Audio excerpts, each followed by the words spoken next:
ඉතින් ආයුබෝවන් ආදරණීය දුවේ පුතේ නැවත වාරයක් ඔයමයි අද හම්බ වෙන්නේ අපේ සුපුරුදු වැඩසටහන සමගින්. ඔයගොල්ලෝ දන්නවා මේ වෙද්දී මොකක්ද අපේ අලුත්ම වැඩසටහන කියලා. 2026 ඉකෝන් A level පේපරේ දෙවෙනි ප්‍රශ්න පත්‍රයේ ඉලක්කගත කරමින් අපි ආරම්භ කරා විනාඩි 36ක් අරගෙන ඔයාට ප්‍රශ්නයෙන් ප්‍රශ්නය සාකච්ඡා කරන වැඩසටහන. ඔයා මේ විදිහට දන්නවා. නමුත් මේ වීඩියෝ එක අලුතෙන් බලන ළමයෙක්ටයි මේ කියන්නේ. පොතේ අපිට ආර්ථික විද්‍යා පේපරය තුළ විනාඩි 190ක කාලයක් තියෙනවා. ඒ කියන්නේ පැය 3යි විනාඩි 10ක කාලයක් තියෙනවානේ. එතකොට අපි විනාඩි 10ක් අරගෙන පේපරේ හොඳටම කියවනවා. එතකොට විනාඩි 10ක් අපි ඒකට අයින් කරන්න ඕනේ. හරිද? එතකොට පැය 3ක කාලයක් ඉතුරු වෙනවා අපිට විභාගේ ලියන්න. ඉතින් පැය 3ක කාලයක් අපිට විභාගේ ඉතුරු වෙද්දී ලියන්න අපිට 12 වසරෙන් ප්‍රශ්න දෙකක් අනිවාර්යෙන් ලියන්න ඕනේ පුතේ. ඒ වගේම 13 වසරේදී අනිවාර්යෙන් දෙකක් ලියන්න ඕනේ.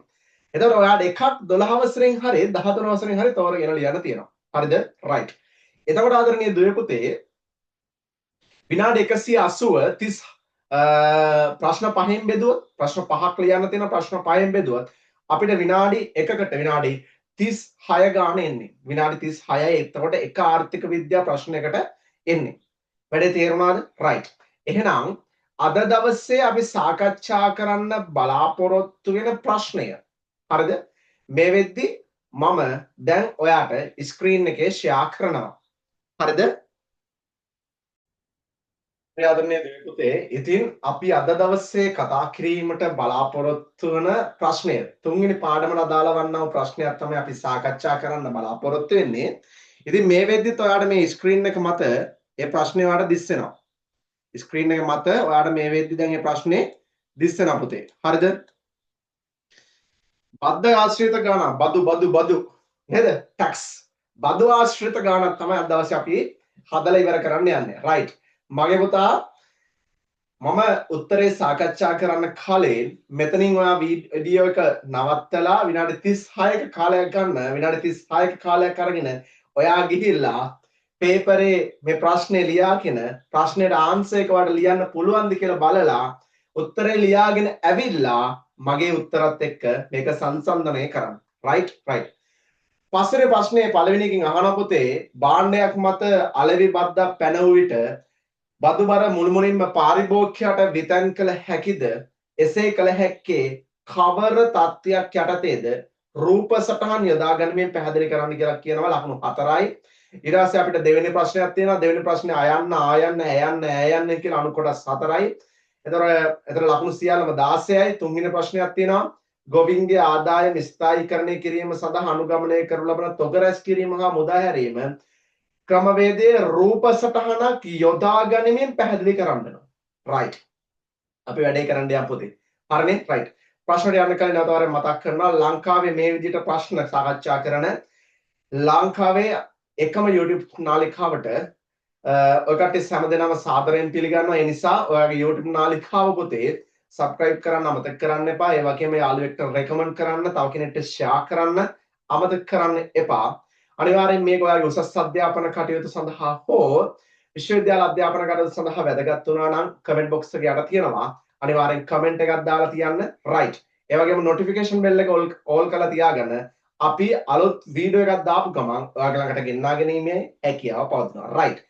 අපි යමුද ප්‍රශ්නේ. දැන් මම ප්‍රශ්නේ කොහොම තියාගෙන හරිද? මම සම්පූර්ණ white board එකට එනවා වැඩේ කරන්න. දැන් ඔයා ප්‍රශ්න ලියා ගන්න මම හිතනවා ඔයාලට කාලය ඇති වේවි කියලා. රයිට්. අපි යම් කොහොමද වැඩේ වෙන්නේ කියලා බලන්නද? රයිට්. මොකද්ද මගේ පුතේ පළවෙනි ප්‍රශ්නේ අපෙන් අහන්නේ? පුතේ අද දවසේ අපෙන් අහන පළවෙනි ප්‍රශ්නේ තමයි භාණ්ඩයක් මත අලෙවි බද්දක් පැනවුවොත්. ඕ. දැන් බද්ද ගත්තොත් හරිද? බදු ගත්තොත් බදු ප්‍රධාන කොටස් දෙකකට බෙදන්න පුළුවන් පුතේ. එකක් පාරිභෝගිකයා මත බදු, අනිත් එක නිෂ්පාදකයා මත බදු. හරිද? පාරිභෝගිකයා මතත් බදු වර්ග දෙකක් ගහන්න පුළුවන් පුතේ. ඒකක බද්දයි ප්‍රතිශතාත්මක බද්දයි. හරිද? ඒ වගේම නිෂ්පාදකයා මතත් ඒකක බද්දයි ප්‍රතිශතාත්මක බද්දක් විදිහට ගහන්න පුළුවන්. හරිද? හැබැයි ඔයගොල්ලන්ගේ සිලබස් එක ඇතුලේ තියෙන්නේ නිෂ්පාදකයා මත ඒකක බද්ද විතරයි. ඒ කියන්නේ භාණ්ඩයක් හෝ සේවාවක් මත ව්‍යාපාර ආයතනයේ හිමිකරුවා නැත්නම් ව්‍යාපාර ආයතනය මත පුතේ නිෂ්පාදකයා මත ගහන බදු විතරයි ඔය කට්ටියට සිලබස් එක ඇතුලේ තියෙන්නේ. ඉතින් නිෂ්පාදකයා මත බද්දක් ගැහුවොත් ඒ බද්ද නිෂ්පාදකයාට පුළුවන්ද තවත් කෙනෙක්ට විතන් කරන්න? ඔව් ඉතින් පුළුවන් පුතේ. නිෂ්පාදකයාට ගහන බද්ද එයාට පුළුවන් පාරිභෝගිකයට ලබා දෙන්න. දැන් උදාහරණයක් විදිහට මෙහෙම ගන්නවා මම. උදාහරණයක් ගන්න. මංචි කම්පැනිය කියලා හිතන්න. මංචි කම්පැනිය පුතේ සුපර් ක්‍රීම් එකක් රුපියල් 90යි. මේ රුපියල් 90 කිසිම බද්දක් ගහන්න නැතුව ව්‍යාපාර ආයතනයේ ලාභයයි සේවකීන්ගේ වැටුපයි අමුද්‍රව්‍ය වියදම සේරම මේව කළා මංචි කම්පැනි බිස්කට් එක එළියට දාන්නේ රුපියල් 90යි කියලා ගහලා. හරිද? රජය කියනවා මංචි කම්පැනියට මේ හැම බිස්කට් එකකටම ඔයා රුපියල් 10ක බද්දක් ගෙවන්න. රුපියල් කීයක බද්දක් ගෙවන්නද? 10ක. පුතේ මංචි කම්පැනියේ විසින් තව රුපියල් 10ක් රජයට ගෙවන්න ඕන. දැන් 90යිනේ. එතකොට මේ මංචි කම්පැනි කරන පුතේ එයා නිෂ්පාදකයා කියන්නේ මංචි කම්පැනි ඔක ගෙවන්නේ එයාගේ වටිනාකම බිස්කට් එක වටිනාකම 90යි. ඒකට මගේ පුතා එයා 10ක් එකතු කරනවා. මේ තිබ්බ මිලට 10ක් එකතු කරනවා. එතකොට වෙළඳපොලේ ප්‍රයිස් එක මේ මංචි බිස්කට් එකේ 100යි. එතකොට අර 10 කාගෙන් 10 කරගන්නේ? ඒ 10 ගෙවන්න වෙනවා මගේ පුතා. කාටද? ඒ 10 ගෙවන්න වෙන්නේ ඔයා හොඳට තේරුම් ගන්න පාරිභෝගිකයාට. එතකොට නිෂ්පාදකයා මත ගහන බද්දක් පාරිභෝගිකයාට විතන් කිරීමේ හැකියාව පවතිනවා. අන්න එහෙම අවස්ථාවක් තමයි එහෙම අවස්ථාවන් දෙකක් තියෙනවා. කියන්නේ 100ට 100ක් නිෂ්පාදකයා මත ගහන බද්ද පාරිභෝගිකයාට ලබා දීලා පාරිභෝගිකයාට විතන් කරලා හරිද සම්පූර්ණ බදු බර පාරිභෝගිකයා දරන අවස්ථාවන් සම්පූර්ණයෙන්ම බදු බර පාරිභෝගිකයා දරන අවස්ථාවන් දෙකක් අපිට පැහැදිලිව හඳුනා ගන්න පුළුවන්. මොනවාද පුතේ මේ අවස්ථාවන් දෙක? අපි බලමු. පුතේ එක අවස්ථාවක් තමයි හරිද? එක අවස්ථාවක් තමයි පුතේ පූර්ණ අනම්‍ය ඉල්ලුම් තත්ත්වයක්. මොකද්ද? පූර්ණ අනම්‍ය ඉල්ලුම් තත්ත්වයක්. මම ප්‍රස්තාර සටහන මෙහෙට ගන්නම් පුතේ. පූර්ණ අනම්‍ය ඉල්ලුම් තත්ත්වයකට ප්‍රස්තාර සටහනක් යනොත් මෙහෙමනේ. මෙන්න. පූර්ණ අනම්‍ය ඉල්ලුම් තත්ත්වයකට ප්‍රස්තාර සටහන. හරිනේ? P බිඳුව QD. මේ පූර්ණ අනම්‍ය ඉල්ලුම හොඳේ. පූර්ණ අනම්‍ය ඉල්ලුම. පූර්ණ අනම්‍ය ඉල්ලුම් ප්‍රස්තාර සටහන මෙහෙමනේ පුතා ඉන්නේ. මේ තියෙන්නේ. හැම වෙලාවෙම පූර්ණ අනම්‍ය ඉල්ලුම් තත්ත්වයක් කියලා කියන්නේ යම්කිසි නිශ්චිත කාල පරිච්ඡේදයක සලකා බල භාණ්ඩයේ මිල හැර අනෙකුත් සියලුම සාධකයන් ස්ථාවරව පවතින විට සලකා බල භාණ්ඩයේ මිල වෙනස්වද ඉල්ලුම් ප්‍රමාණය ප්‍රතිචාර නොදක්වන තත්ත්වය පුතේ නේ මිල වෙනස් වෙනවා මේ මිල එක්ක වැඩි වෙන්න පුළුවන් මේ පැත්තට මිල අඩු වෙන්න පුළුවන් හැබැයි ඉල්ලුම වෙනස් වෙන්නේ නැහැ. ඒතර පූර්ණ අනම්‍ය ඉල්ලුම හැබැයි සැපයුම ගැන දන්නේ නැහැ පුතේ. අපි සැපයුම ගැන දන්නේ නැහැ. සැපයුම අපි දන්නේ නැත්නම් අපිට දීලා නැත්නම් අපි දන්න සැපයුම වක්‍රය ඇඳගන්න. අපි දන්න සැපයුම වක්‍රයක් ඇඳගත්තා. ඔන්න සැපයුම වක්‍රය. පුතේ මෙන්න පළවෙනි අවස්ථාවේ මෙතනින් සමතුලිත මිල නිර්මාණය වෙනවා. මෙන්න මෙතනින් සමතුලිත ප්‍රමාණය නිර්මාණය වෙනවා. සමතුලිත මිල නිර්මාණය වෙනවා. ඒ වගේම සමතුලිත ප්‍රමාණය නිර්මාණය වෙනවා. හරිනේ? සැපයුම් වක්‍රයත් තුළදී හරිද? බද්දක් ගැහුවට පස්සේ සැපයුම් වක්‍රය කොහෙද විතර වෙන්නේ? කොහෙද විතර වෙන්නේ? වමට විතර වෙනවා. වමට විතර වුණා පුතේ මෙන්න නව සමතුලිත මිල P1 දක්වා වැඩි වෙනවා. සමතුලිත මිල P1 දක්වා වැඩි වුණාට ප්‍රමාණයේ කිසිදු වෙනසක් සිදු නොවේ. ප්‍රමාණයේ කිසිදු වෙනසක් සිදු වෙලා නැහැ පුතේ. එතන හොඳට තේරුම් ගන්න concept එක. හරිද? දැන් මගේ පුතාට බදු හරි සහනාධාර හරි දුන්නම් පුතේ. ඕක ජ්‍යාමිතිකව. කොහොමද?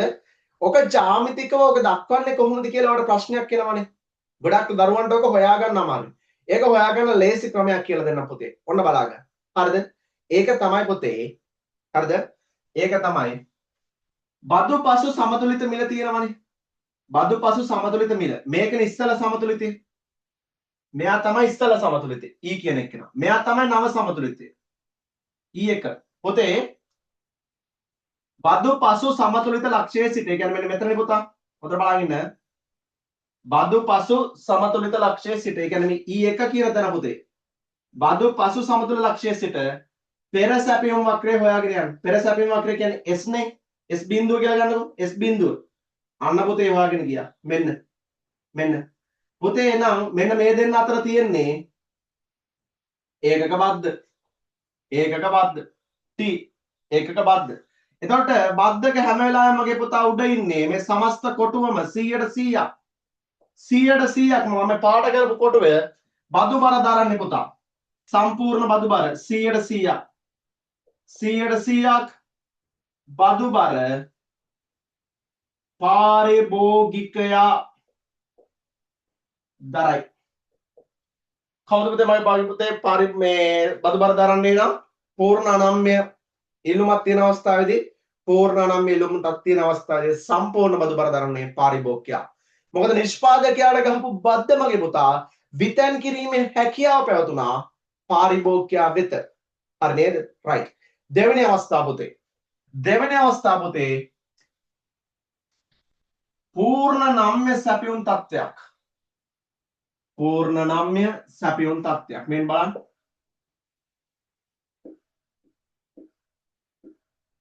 පූර්ණ නම්‍ය සැපයුම් තත්ත්වයක්. පූර්ණ නම්‍ය සැපයුමක් අඳින්නේ මෙහෙමනේ පුතා. ප්‍රමාණක්ෂයට සමාන්තර යම්කිසි නිශ්චිත කාල පරිච්ඡේදයක සලකා බල භාණ්ඩයේ මිල හැර අනිකුත් සාධකයන් ස්ථාවරව පවතින විට සලකා බල භාණ්ඩයේ මිල වෙනස් වෙන්නේ නැහැ. මේ මිල ස්ථාවරයි. සලකා බල භාණ්ඩයේ මිල වෙනස් නොවි ඉල්ලුම් ප්‍රමාණය පමණක් වෙනස් වෙන තත්ත්වය. හරි නේද? රයිට්. ඔන්න පුතේ සැපයුම් වක්‍රය. හරිද? අපි දන්නේ ඉල්ලුම් වක්‍රය ගැන. ඒතර ඉල්ලුම් වක්‍රය අපි දන්න එකක් ඇඳගන්න. අපි දන්න සාමාන්‍ය ඉල්ලුම් වක්‍රය. පුතේ මෙන්න එනවා වෙළඳපොලේ සමතුලිත මිල. මෙන්න වෙළඳපොලේ සමතුලිත ප්‍රමාණය. හරිද? රයිට්. බද්ධ නිසා සැපයුම් වක්‍රය වමට. බද්ධ නිසා සැපයුම් වක්‍රය වමට විතන් වුණා. හරිනේ? මෙන්න පුතා නව සමතුලිත මිල. මෙන්න නව සමතුලිත ප්‍රමාණය. මෙන්න නව සමතුලිත මිල. මෙන්න නව සමතුලිත ප්‍රමාණය. දැන් අර මං කියලා දුන්න ක්‍රමවේදය භාවිත කරන්න. ඉස්සල සමතුලිතය මෙතනයි. ඉස්සල සමතුලිතය ඔතන. දැන් නව සමතුලිත ලක්ෂ්‍ය මෙතන E1 මෙතන. හරිද? එහෙනම් පොතේ නව සමතුලිත ලක්ෂ්‍යයේ සිට මේ බලන්න මෙන්න මෙතන සිට නව සමතුලිත ලක්ෂ්‍යයේ සිට පෙර සැපයුම් වක්‍රය වාගේ මෙන්න පෙර සැපයුම් වක්‍රය පුතා. මෙන්න හොයාගන්න. එතන මෙන්න මේ දෙන්න අතර පරතරය මේ දෙන්න අතර පරතරය ඒකක බද්ධ සංකේතවත් කරනවා අපි T වලින්. ඒකක බද්ධ. එතන මෙන්න මේ සම්පූර්ණ බදු බර දරන්න එතනදී. මේ සම්පූර්ණ බදු බර දරන්න එතනදී කවුද මේ පුතා? සම්පූර්ණ බදු බර දරන්නේ 100% පාරිභෝගිකයා තමයි බදු බර දරන්නේ. බදු බර දරන්නේ. පාරිභෝගිකයා වෙත විතන් කිරීමේ හැකියාව පවතිනවා. වැඩේ තේරුණාද නැද්ද මගේ පුතේ? ඔන්න 100%ක් පාරිභෝගිකයා බදු බර දරන අවස්ථාවන් දෙක රූපසටහනේ අපි යන්න. නැවත ප්‍රශ්නට යමු පුතේ. මොකද ප්‍රශ්නේ? භාණ්ඩයේ මත අලය බද්දක් පැනවූ පසු බදු බර මුළුමනින්ම පාරිභෝගිකයෝ මුළුමනින්ම 100%ක් මුළුමනින්ම පාරිභෝගිකයට විතන් කළ හැකිද? හරි. එසේ කළ හැකි නම් ඒ කවර තත්ත්වයක් යටතේද රූප සටහන ඇසුරෙන් පැහැදිලි කරන්න පුතේ. හරි. එහෙනම් මොන අවස්ථා දෙකද පුතේ? මේ අවස්ථාව එක පූර්ණ නම් ඉල්ලුම මෙතන ලියා ගන්න ඔයා පූර්ණ නම්‍ය සැපයුම් තත්ත්වය. හරිද? රයිට්. ප්‍රස්ථාර දෙක ඔන්න මම වෙන වෙනම ඇඳා ඔයාලට පැහැදිලි කිරීම කරා. මේ කොටස් දෙකේදීම 100%ක් බදු බර දරන්නේ කවුද? පාරිභෝගිකයා. පුතේ බදු වේවා සහනාධාර වේවා. ඔය දෙකේදීම ප්‍රස්ථාර සටහන තුළදී බද්ධ හරි සහනාධාර හරි හඳුනාගන්නේ කොහොමද? නව සමතුලිත ලක්ෂ්‍යයේ සිට පුතේ හැම වෙලාවෙම පෙර සැපයුම් වක්‍රය හොයාගෙන යන්නේ. එතකොට මාරම ලේසි. තේරුණාද? රයිට්. හරි නේද? රයිට්. එහෙනම් මම පුතාට මේ වෙද්දී ලකුණු 20න් 4ක් ගන්න පුළුවන්. ඉතාමත් කෙටිම කාලයක් තුළ ලකුණු 4 ගන්න විදිහ ඔන්න කියලා දුන්නා. හරි නේද? රයිට්. ඊට පස්සේ මම තියෙන්නේ එක්තරා භාණ්ඩයක් සඳහා ඇති වෙළඳපොළ ඉල්ලුම් සහ සැපයුම් වක්‍රය තියෙනවා පුතේ. එක්තරා භාණ්ඩයකට අදාළ ඉල්ලුම් වක්‍රයයි සැපයුම් වක්‍රයයි දීලා තියෙනවා. මොකද්ද? QD සමානයි 35යි ඍණ 5යි P QS සමානයි ඍණ 5යි ඍණ 5 ධන 5යි P පුතේ. දැන් අපේ පන්තියේ දරුවෝ නම් QS සමානයි ඍණ 5යි ධන 5යි P කියද්දිම නම්‍යතාවයේ ස්වરૂපය දැනගන්න ඕනේ පුතේ. ඍණ 5යි ධන ඍණ 5යි ධන 5යි P කියලා කියන්නේ මේක නම්‍ය සැපයුම් වක්‍රයක්. තේරුණාද? ඒවා ලේසියෙන් අඳුන ගන්න පුළුවන් පොතේ. ඒවා ලේසියෙන් අඳුන ගන්න තමයි අපි ඉගෙනීම් කටයුතු සිදු කරන්නේ. හරිද? right. එතකොට දැන් අපි මුලදීම අහනවා රජයේ විසින් මේ භාණ්ඩය මත රුපියල් 2ක ඒකක බද්දක් පනවනවා. බද්ද කීය තමයි පුතා? රුපියල් 2යි. නම් පාරිභෝගිකයා ගෙවන මිල හා නිෂ්පාදකයාට ලැබුණු මිල. පාරිභෝගිකයා ගෙවන මිලයි නිෂ්පාදකයාට ලැබුණු මිලයි අපේ මුලින්ම අහන්නේ. තේරුණාද? පරියාදනීය දේවපොතේ දැන් මේ වගේ අවස්ථාවකදී ඔක්කොටම කලින් ප්‍රස්තාර සපන්නත් එක්ක තමයි මේ ගණන් යන්න ඕනේ. එතකොට අපිට වර්ධින ස්වභාවය අඩුයි. අපි ඉස්සෙල්ලාම සමතුලිත මිලයි ප්‍රමාණය හොයාගමු. සමතුලිත මිලයි ප්‍රමාණය හොයාගෙන වැඩේට බහිමු. එතකොට හරිනේ. දැන් මේ වෙද්දී වල බෝඩ් එකේ පේනවා ඉල්ලුම් වක්‍රය සැපයුම් වක්‍රය දීලා තියෙන්නේ. හරිනේ? right. මගේ පුතාලා හැමෝම දන්නවා සමතුලිත මිලයි ප්‍රමාණය හොයන විදිය. එහෙනම් QD ට මම සමාන කරනවා QS. හරිනේ? QD එක තියෙනවා පුතේ 35 ඍණ 5යි p සමානයි QS එක තියෙනවා ඍණ 5 ධන 5යි p. එතකොට 35 මෙහෙ පුතා ඍණ 5 මෙහෙද්දි ධන 5ක් 35 මෙහෙද්දි ධන 5ක් ඍණ 5 එහා ගෙන යන පුතේ. එතකොට ධන 5යි මේ පැත්ත දැන්නම ධන 5යි p තියෙනවා. හරිද? right. 35යි 5යි පුතා 40යි. මේ පැත්ත 10යි p. මේ පැත්ත 10යි p. දෙපැත්තම 10න් බෙදන්න. දෙපැත්තම 10න් බෙදන්න. සමතුලිත මිල එනවා 4යි. p සමානයි 4යි. හරිද? මේ p සමානයි 4 කියන එක මම QD වක්‍රයට ආදේශ කරන්නම්. QD වක්‍රයට ආදේශ කරන්නම්. QD සමානයි 35 ඍණ 5යි p 35 ඍණ 5 ගුණ කිරීම පුතේ 4 5 ගුණ කිරීම 4 35 ඍණ 5 වරක් 4 කියන්නේ 20යි. එතකොට කීයද සමතුලිත ප්‍රමාණය? සමතුලිත ප්‍රමාණයත් හොයාගත්ත 15යි. සමතුලිත මිල 4යි ප්‍රමාණය 15යි. right. දැන් පුතේ ඩබල් එකේ ඔය කට්ටිය ඉල්ලුම් වක්‍රය සැපයුම් වක්‍රය අඳ ගන්නකො. එතකොට ඉල්ලුම් වක්‍රය සැපයුම් වක්‍රය මම මෙහෙන් අඳින්නම්. එතකොට අපිට වැඩේ ලේසි කරගන්න ඉල්ලුම් වක්‍රය සැපයුම් වක්‍රය බලාගන්න. ඔන්න මම ඉල්ලුම් වක්‍රය සැපයුම් වක්‍රය අඳින්න හදන්නේ. හරි. හොඳට බලන් ඉන්න පුතේ. දැන් ඉල්ලුම් වක්‍රය දිහා බැලුවොත් ඉල්ලුම් වක්‍රය මෙහෙම එකක්. QD සහ QS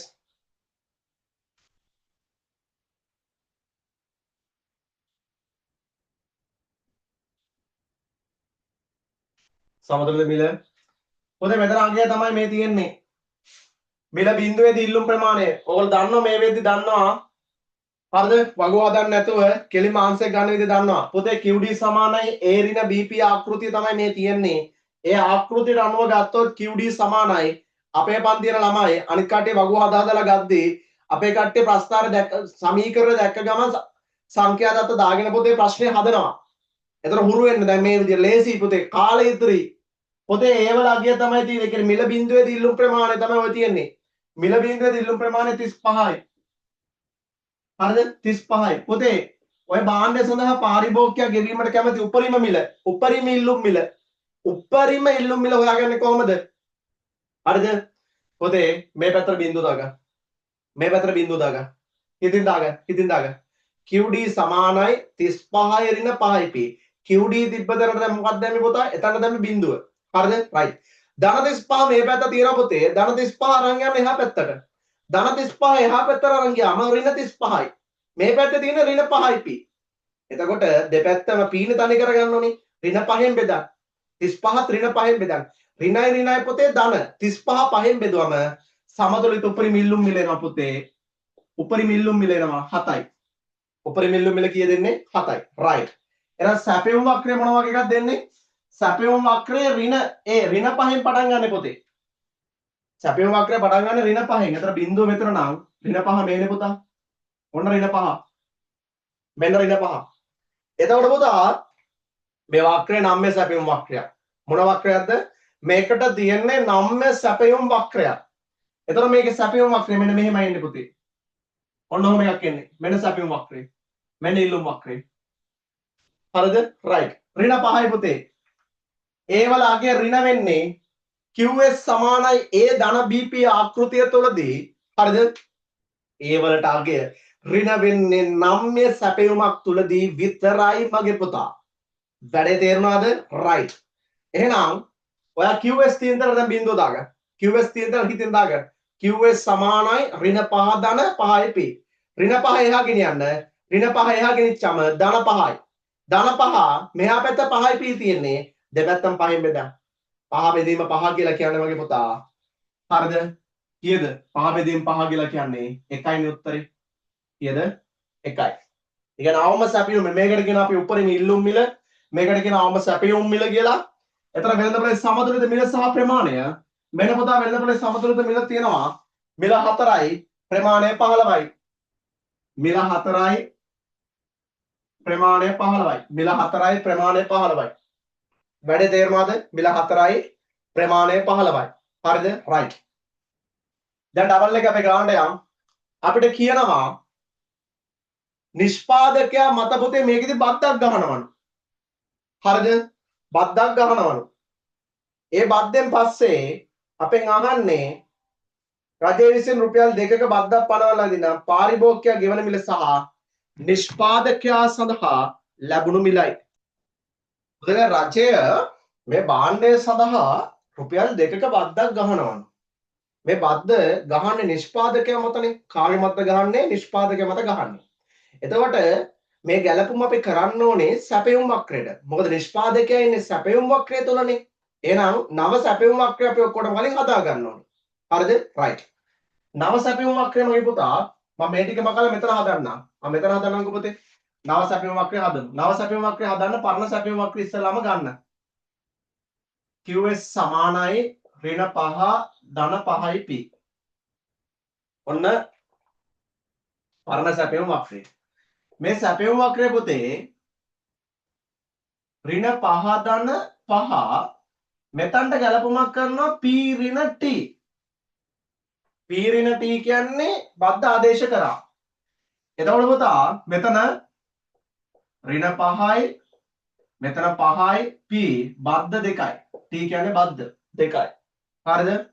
එතකොට ඍණ 5 ධන 5යි p ධනයි ඍණයි ඍණ මගේ පුතා ඍණ 10යි.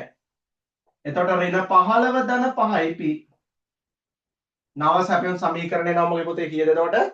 ඍණ 15 ධන 5යි p. එහෙනම් නව සැපයුම් සමීකරණය අපි හදමු, අඳගමු. නව සැපයුම් සමීකරණය අපි අඳින්න ඕනේ. නව සැපයුම් සමීකරණය අඳින්න ඕනේ. පටන් ගන්න අගේ ඍණ 15. මම නිල් පාටින් අඳින්නම් ඍණ 15. ඍණ 15.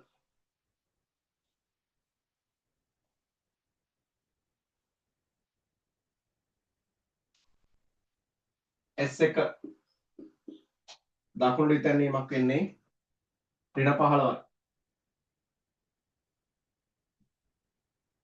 මෙතන ආගේ ඍණ 15යි. හරිනේ වමට ඉතැන්වීමක් වෙන්නේ බද්දකදී. පුතා ඍණ 15 එහා පැත්තට ගෙනියන්න. එහා පැත්තේ බිඳුව. එතන ධන 15යි. ධන 15 කීයෙන්ද බෙදන්න ඕනේ? මේ පැත්තේ 5න් තියෙන්නේ. 15 5න් බෙදුවම 3යි. එතන අවම සැපයුම් මිල කීයක් වෙනවද? 3ක් බවට පත් වෙනවා. අවම සැපයුම් මිල කීයද? 3යි. කීයද අවම සැපයුම් මිල එතකොට? 3යි. වැඩ තේරුණාද? right.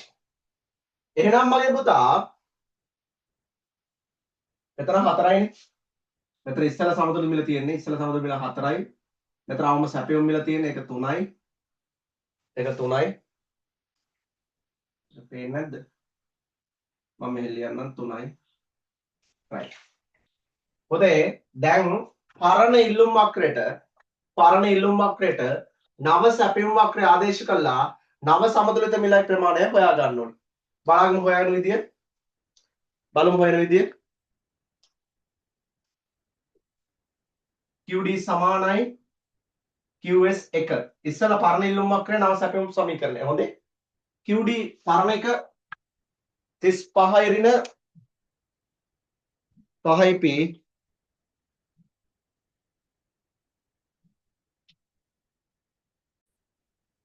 ඔබේ පරණ ඉල්ලුම් වක්‍රයයි නව සැපයුම් වක්‍රය ගලපන්න ඕනේ. මොකද ගලපන්න ඕනේ?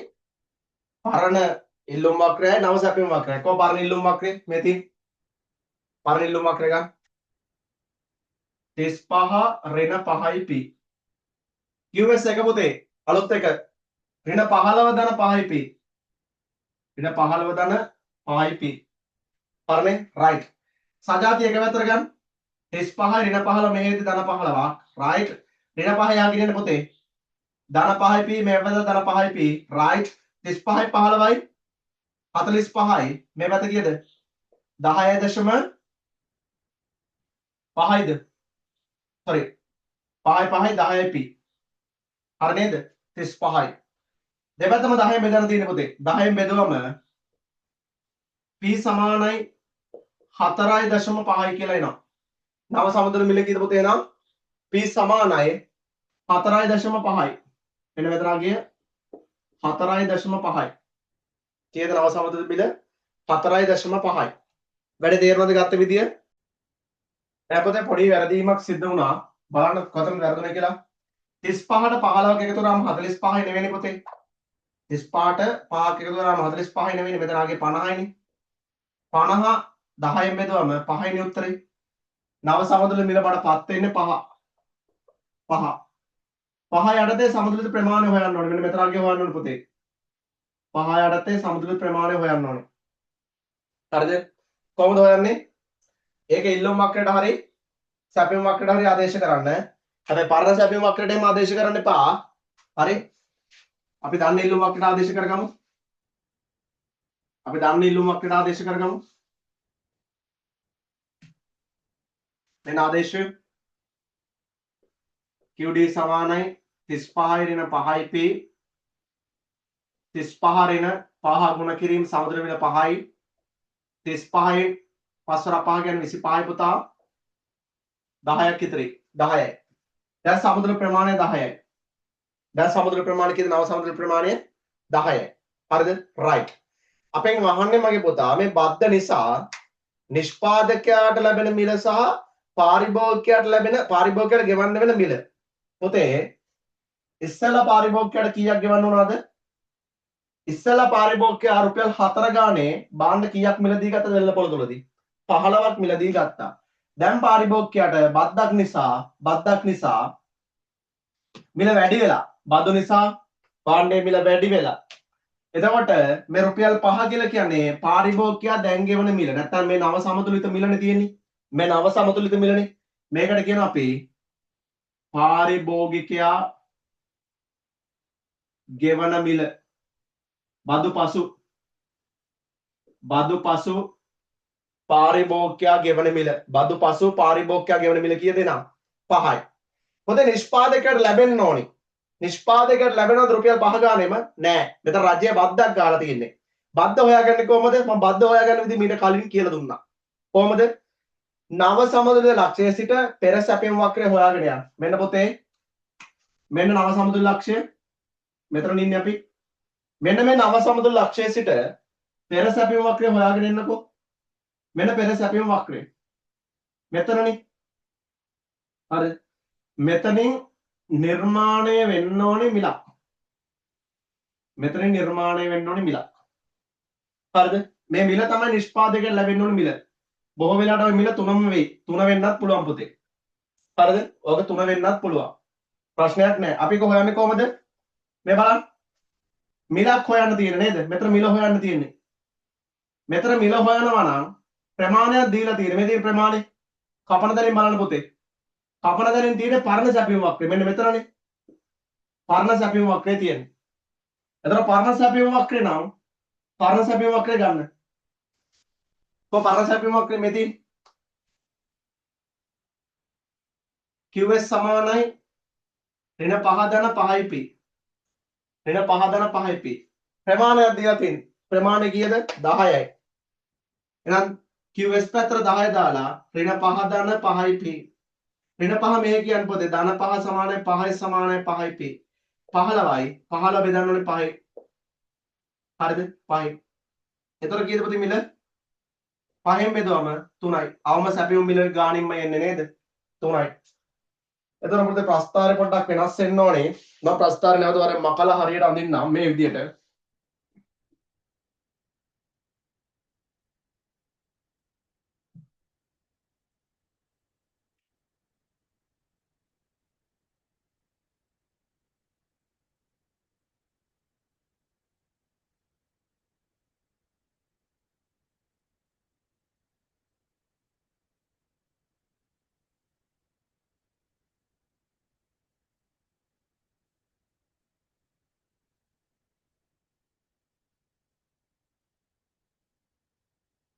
මෙතන ඍණ 5 මෙතන 1 ආවේ සමතුලිත මිල 4යි ප්‍රමාණය කීයද ඉස්සලා ආවේ 15යි නේද 15යි මෙතන ආගේ 35යි මෙතන ආගේ 7යි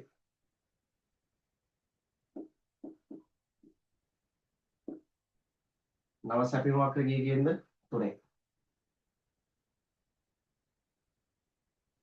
නව සැපීම වක්‍රේ 3ෙන් ගියා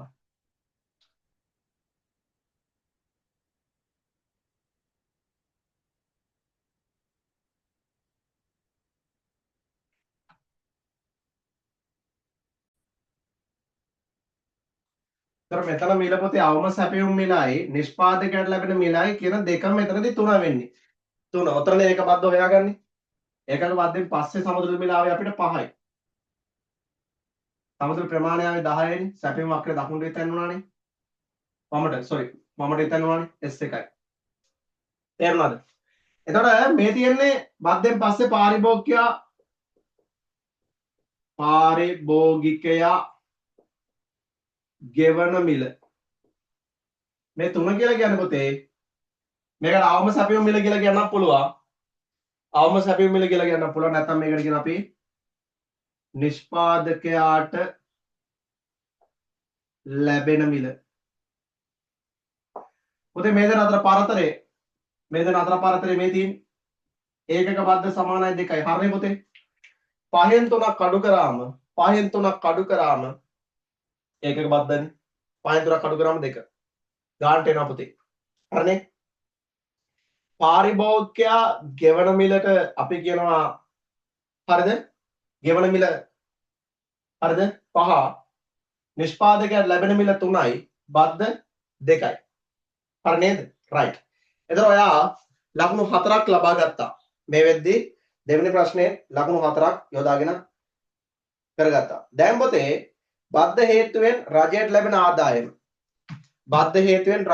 ආදායම මේ බලන්න බද්ධ මේ දෙන අතරනේ ඉන්නේ මේ තියෙන්නේ මගේ ඇඟිලි දිහා උතර බලන්න මෙන්න මේ දෙන අතර තමයි පොතේ බද්ධ ඉන්නේ මේ දෙන්න අතර තමයි බද්ධ තියෙන්නේ මේ තියෙන්නේ මේ දෙන අතර බද්ධ එන මේ දෙන අතර බද්ධ නමයි පුතා බද්ධ 2යි බද්ධ යටතේ ප්‍රමාණය කීයද 10යි එතකොට රජයේ බදු ආදායම තමයි පුතේ මේ 5න් මෙතනින් පටන්ගෙන මොන බලන්න මගේ ඇඟිලි යන විදිහ මෙතනින් පටන්ගෙන මෙහෙම ඇවිල්ලා මෙතනට එනවා මෙතනට ඇවිල්ලා මෙහෙම ඇවිල්ලා මෙහෙම මෙන්න මේ ශ්‍රිජකෝණාශ්‍රය වර්ගඵලයට තමයි රජයේ බදු ආදායම කියලා කියන්නේ එතකොට අපිට රජයේ බදු ආදායම හොයන්න පුළුවන් අපි මේ පැත්තෙන් හොයමු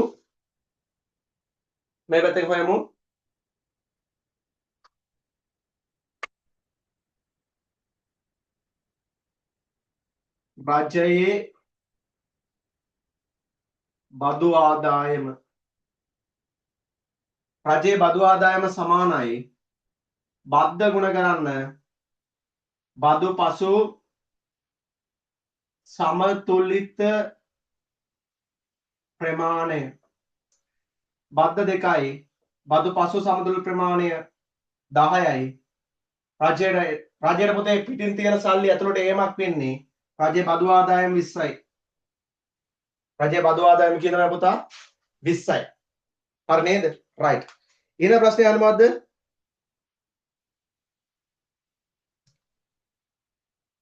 බද්ධ හේතු කොටගෙන පාරිභෝගික අතිරික්තය හා නිෂ්පාදන අතිරික්තය වෙනස් වන්නේ කෙසේද පාරිභෝගික අතිරික්තයයි නිෂ්පාදන අතිරික්තයයි වෙනස් වන්නේ කෙසේද කියලා අහනවා හරි අපි ඒක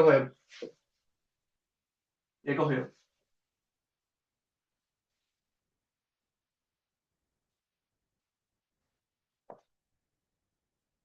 right ප්‍රස්ථාරෙත් එක්ක යද්දී මාර ලේසි පොතේ. ඒතර වැඩේ අපිට ලේසින් කරන්න පුළුවන්. හරිනේ? මම මේක දෙකට බෙදා ගන්නද? දෙකට බෙදාගත්තාම මටත් ලේසි ඔයාලට ලේසි. මම මේ හොයාගන්නවා. පාරිභෝගික අතිරික්තය නිෂ්පාදන අතිරික්තය සිදු වෙනසනේ. පොතේ පාරිභෝගික අතිරික්තය සංකේතය තමයි CS. මොකද්ද? CS. පොතා පෙර මේ බද්දට පෙර අවස්ථාවේ පාරිභෝගික අතිරික්තය නිෂ්පාදන අතිරික්තය ඉස්සෙල්ලා හොයාගමු ඊට පස්සේ පස්සේ හොයාගමු. හරිනේ? පාරිභෝගික අතිරික්තය හොයන්නේ මම ෂෝට් කරලා ලියන්නම් උපරිම ඉල්ලුම් මිල අඩු කරනවා සමතුලිත මිල ගුණ කරනවා සමතුලිත ප්‍රමාණය බෙදනවා දෙකේ. ඉස්සෙල්ලා නිෂ්පාදන අධිරිත්‍ය හොයන්නේ PS පුතේ. නිෂ්පාදන අධිරිත්‍ය කියන්නේ PS. PS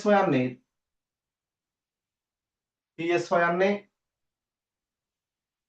සමතුලිත මිල අඩුම කිරීම අවම සැපයුම් මිල ගුණ කිරීම සමතුලිත ප්‍රමාණය බෙදනවා දෙකේ. ඔන සූත්‍රය.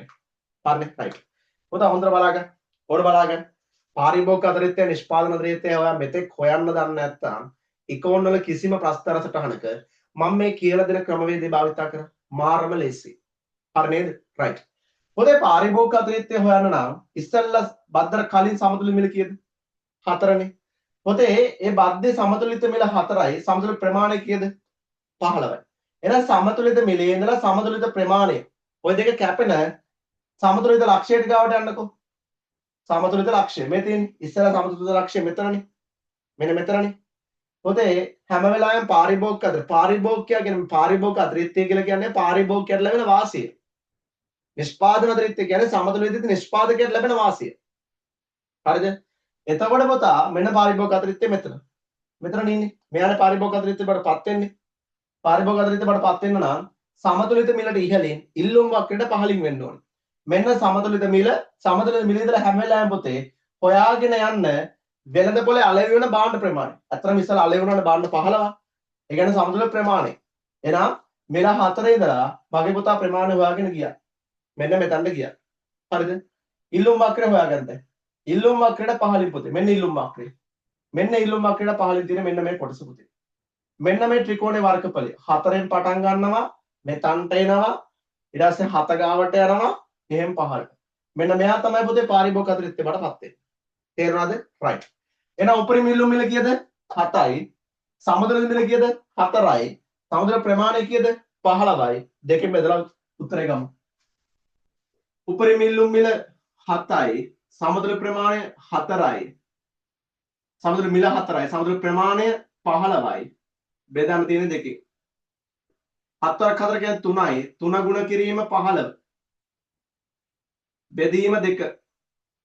ඒ කියන්නේ පුතේ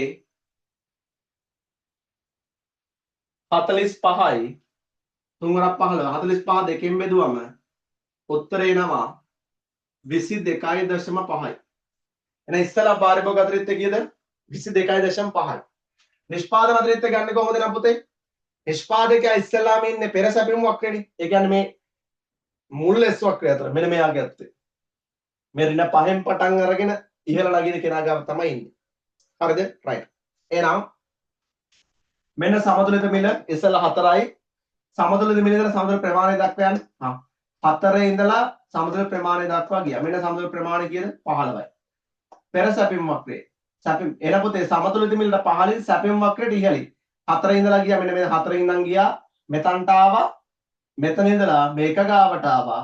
එතනින් උඩ. මෙන්න මේ ත්‍රිකෝණයේ වර්ගඵලය තමයි මගේ පුතේ ඉස්සලා නිෂ්පාදන අධිරිත්‍ය බඩපත් වෙන්නේ. 4න් පටන් ගත්තා මෙතනට ආවා මෙතන මේ ටික. හරිනේ?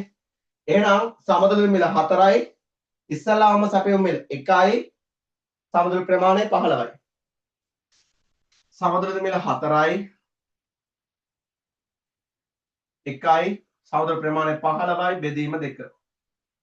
ඒ කියන්නේ 4න් ගා කියන්නේ 3යි. ඒ කියන්නේ පොතේ 45 බෙදීම 2නේ. පාරිභෝගික අධිරිත්‍ය නිෂ්පාදන අධිරිත්‍ය පළමු අවස්ථාව තුලදී සමානයි. දෙකේදීම මුල් අවස්ථාව දෙකේදී 22.5යි. කීයද?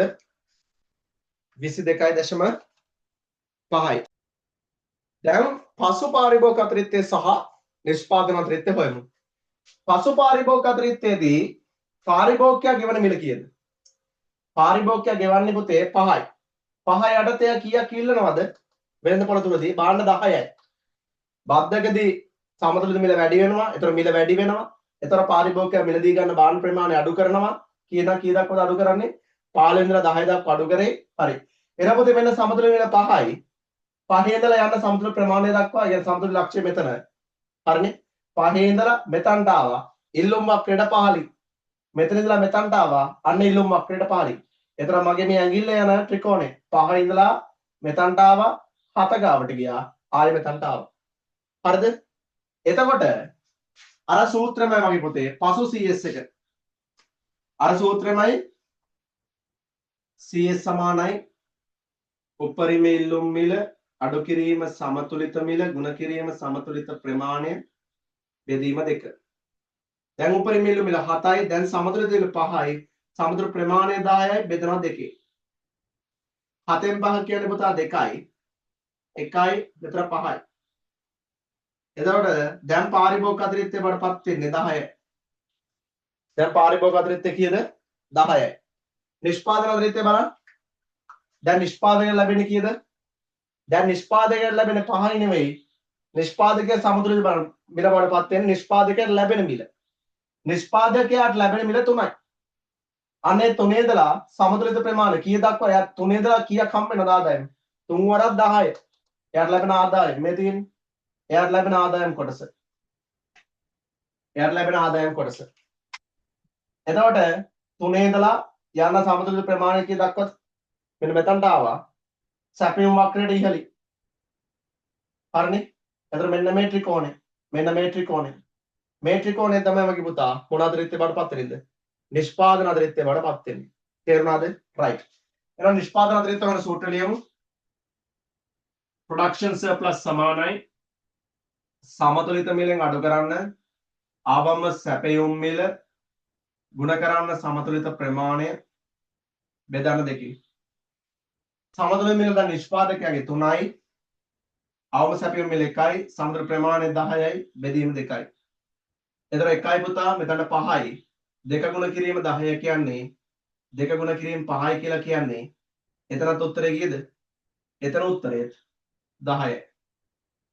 එතන උත්තරේ කීයද? 10යි. හරි නේද? right. අපෙන් අහන්නේ මේක නෙවෙයි පුතේ. අපෙන් අහන්නේ මෙන්න මේ බද්ධ ක්‍රියාවලිය නිසා පාරිභෝගික අතරිත්‍ය හා නිෂ්පාදන අතරිත්‍ය ඇති වූ වෙනස කෙසේද කියලා. වෙනස අහන්නේ පුතේ. ඉස්සෙල්ලම බලන්න. බද්ධ ගහන්න කලින් මෙන්න මෙච්චර ප්‍රමාණය බද්ධ ගහන්න කලින් පාරිභෝගිකයට ලැබුණ වාසිය 4 ඉඳලා මෙන්න මෙතනට ඇවිල්ලා මේ 7 දක්වා ලොකු ත්‍රිකෝණය. ලොකු ත්‍රිකෝණය මගේ පුතා. මෙන්න මේ ලොකු ත්‍රිකෝණයක් යාට හම්බුණා. ඒකේ වර්ගඵලය තමයි 22.5 කියලා ආවේ. ඊට පස්සේ බද්ධ නිසා පාරිභෝගිකයට මිල 5ක් ගෙවන්න උනා. 5 යටතේ 10යි පුතා. 5 යටතේ 10ට ආවා මෙන්න මේ ප්‍රමාණය. දැන් එයාට ගෙවන්න ඕනේ මෙච්චරයි. මෙන්න මේ ප්‍රමාණය තමයි එයාට ගෙවන්න ඕනේ. මෙන්න මේ ත්‍රිකෝණේ වර්ගඵලය. එතකොට ඔයාලට පේනවද මේ ලොකු ත්‍රිකෝණයේ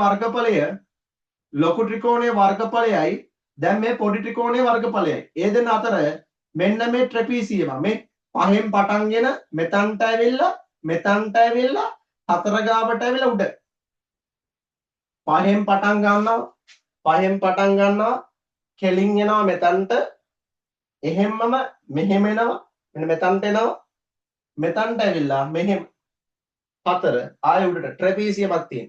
ඔන්න ඕක තමයි අහිමිවීම පොතේ. ඔයකේ අහිමිවීම වර්ගඵලය තමයි මගේ පුතා. දැන් අපි හොයන්න යන්නේ. ඒක හොයන්න හරි ලේසි පුතේ. දැන් මොකද පසු අවස්ථාවෙන් පෙර PS එක අඩු කරා නම් පෙර CS එක අඩු කරා නම් අපිට වෙනස එනවා. CSC වෙනස. අපි මෙතන ගමු. CSC වෙනස. CS වෙනස. ඒක හොයන්න පුළුවන්. පෙර පසු CS ගෙන් පුතා පසු CS ගෙන් පෙර CS අඩු කරා. පසු CS ගෙන් පෙර CS අඩු කරා. පසු CS කීයද? 10යි. 10යි. පෙර CS කීයද? 22.5යි. 22.5යි. 10න් 22.5 කියන පොතේ මෙයාට ලාභයක් නෙවෙයි. පාරිභෝගික අතරිත්‍ය අඩුවීමක්. පාරිභෝගික අතරිත්‍ය කීයකින් අඩු වෙලාද? 12.5කින් අඩු වෙලා. කීයක අඩු වෙලාද? 12.5කින් අඩු වෙලා. ඒ කියන්නේ බද්දක් නිසා පාරිභෝගිකයට ලැබෙන වාසිය අඩුවීමක්. ඒ කියන්නේ පාරිභෝගිකයට වාසියක් නෙවෙයි සිද්ධ වෙන්නේ පුතා. අලාභයක් සිද්ධ වෙන්නේ. කාටද සිද්ධ වෙන්නේ? ලාභයක් නෙවෙයි සිද්ධ වෙන්නේ. මොකක්ද සිද්ධ වෙන්නේ? අලාභයක් සිද්ධ වෙන්නේ. හරිනේ? right. ඔයා PS එකේ වෙනසත් ඔය උත්තරේමයි එන්නේ. PS එකේ වෙනසත් ඔය උත්තරේමයි. හැබැයි සූත්‍රය වෙනස් වෙනවා. PSC වෙනස පසු PS අඩු කිරීම පෙර PS. PS කියන්නේ පුතේ production surplus. ඒ කියන්නේ පාරිභෝගික අතිරික්තය. CS කියන්නේ consumer surplus. ඒ කියන්නේ පාරිභෝගික අතිරික්තය. වැඩේ හරියද? right. එහෙනම් එතනත් ඔයා සූත්‍රය හදාගන්න PSC වෙනස පසු PS අඩු කිරීම පෙර PS. එතනත් 10 අඩු කිරීම 22.5. එතකොට උත්තරේ 12.5යි. 12.5යි. වැඩ තේරුණාද? මගේ පුතාට මං හිතනවා මේ වෙද්දී හොඳ නොලෙජ්මන්ට් එකක් ලැබෙන්නේ නැති බද්දු ගානක සම්පූර්ණ ගාන පුතේ හදන විදිය. මේ හැමදේම එකතු කරගන්න. මේ හැමදේම එකතු කරගෙන ගමන යද්දී ආර්ථික විද්‍යාවේ මොන ප්‍රස්තාර සටහන ආවත් ඔයා බය වෙන්නේ නැහැ. right. අපි අවසානට යන්නේ කොටසේ. අපි මේ වෙද්දී මගේ පුතා අපි ලකුණු පළවෙනි ප්‍රශ්නෙට 4ක් ගත්තා. අයන්නට 4යි. එතකොට 8යි. ආයන්නට 2යි 10යි. මේ කොටසට 4යි. එතන 14යි. දැන් බද්ධ හේතු කොටගෙන සමාජ සුබ සාධනයට බලපෑම. බද්ධ හේතු කොටගෙන සමාජ සුබ සාධනයට වන බලපෑම පුතේ. ඔය සමාජ සුබ සාධනයට වන බලපෑමට අපිට වගුවක් ගහලා ගන්නත් පුළුවන්. කොහොම ගන්න පුළුවන්ද? වගුවක් ගහලා ගන්නත් පුළුවන්. නැත්නම් ඔයාට වෙන විනියදීටම අපේ පාන්තිය තුලදී මම ඔයාට වෙනම ප්‍රස්තාර සටහන් දීලා වෙනම පාට කරවලා බිත්තිය ගහලා තියන්නේ පුතේ. හරිද? අන්න ඒකෙන් ඔයා පාරිභෝගික අතිරික්තේ හරි මේ බදුවලදී හරි සහනාධාරයේදී හරි ඔයා දන්න පැහැදිලි පුතේ අහිමි වන සමාජ සුබ සාධනයේ මම මේ පාට කරන කොටස. මම මේ නිල් පාටින් පාට කරපු කොටස ත්‍රිකෝණේ වර්ගඵලය තමයි එන්නේ. ඔන්න ඔයා තමයි පුතේ අහිමි වන සමාජ සුබ සාධනය කියලා ගන්න වෙන්නේ. හරිනේ? ඉතින් ආයේ කෙලින්ම ත්‍රිකෝණේ වගුව හදා දාන්න අවශ්‍යතාවයක් නැහැ. අපි කෙලින්ම ත්‍රිකෝණේ වර්ගඵලය හොයලා දාමු. අහිමි වන සමාජ සුබ සාධනයට. හරි නේද? right. එහෙනම් මම මේ ටික මකන්නම්. මේ ටික මම අහලා වැඩේට එන්නම්. අහිමි වන සමාජ සුබ සාධනය හොයන්න.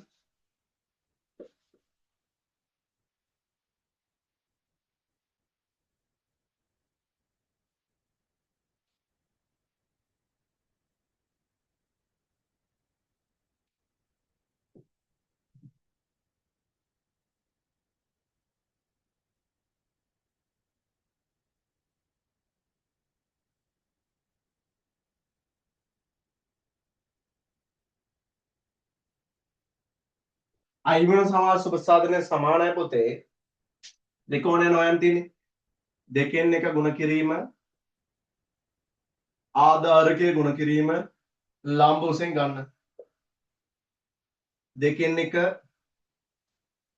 ආධාරකයේ වඩපත් වෙන්නේ පුතේ මේ ත්‍රිකෝණේ නම් මෙන්න මේ දෙන අතර පරතරයනේ. මෙන්න මේ දෙන අතර පරතරය. ඔහොම පහළට එන්නේ. මෙන්න මේ දෙන අතර පරතරය තියෙනවා. කීයද? 15න් 10ක් අඩු කරාම පුතේ පරතරය 5යි. ලම්බ උස කියලා කියන්නේ මේ දෙන අතර පරතරයනේ පුතා.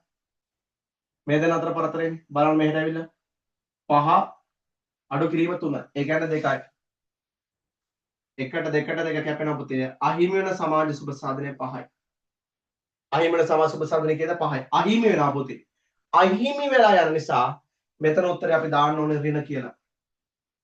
මෙතන උත්තරේ දාන්න ඕනේ කී කියලාද? ඍණ කියලා. ඍණ කියලා නොතිබුණත් ධන කියලා තිබ්බත් ඔයාලට විභාගෙදී ලකුණු හම්බ වෙනවා. ප්‍රශ්නයක් නැහැ. හරි නේද? right. මේ වෙද්දි මගේ පුතා ලකුණු 16ක් උපයාගෙන අවසන්. හරිද? අද දවසේ ප්‍රශ්නෙන් ලකුණු 16ක් උපයෝගගෙන අවසන්. හරි නේද? right. දැන් අපි යමු අවසන් ප්‍රශ්නෙට. හරිද? අවසන් ප්‍රශ්නට යමු.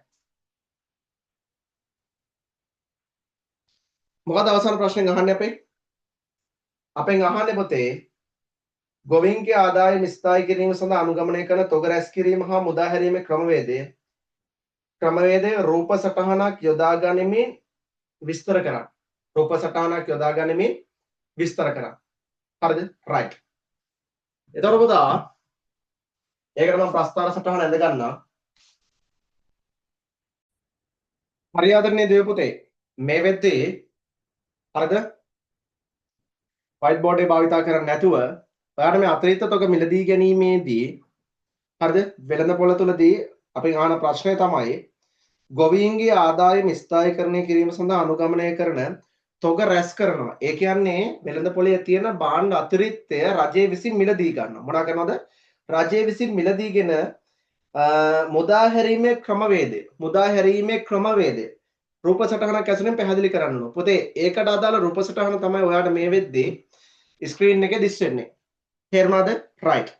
එතකොට මම මේක පැහැදිලි කරලා දෙන්නම් හිමිස්සරේ බලාගෙන ඉන්න හරියට. හොඳේ? පුතා මම මේකට වගුවක් භාවිතා කරන්නම්. හරි?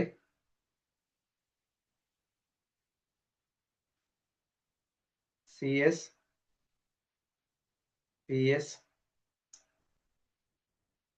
රාජ්‍ය වියදම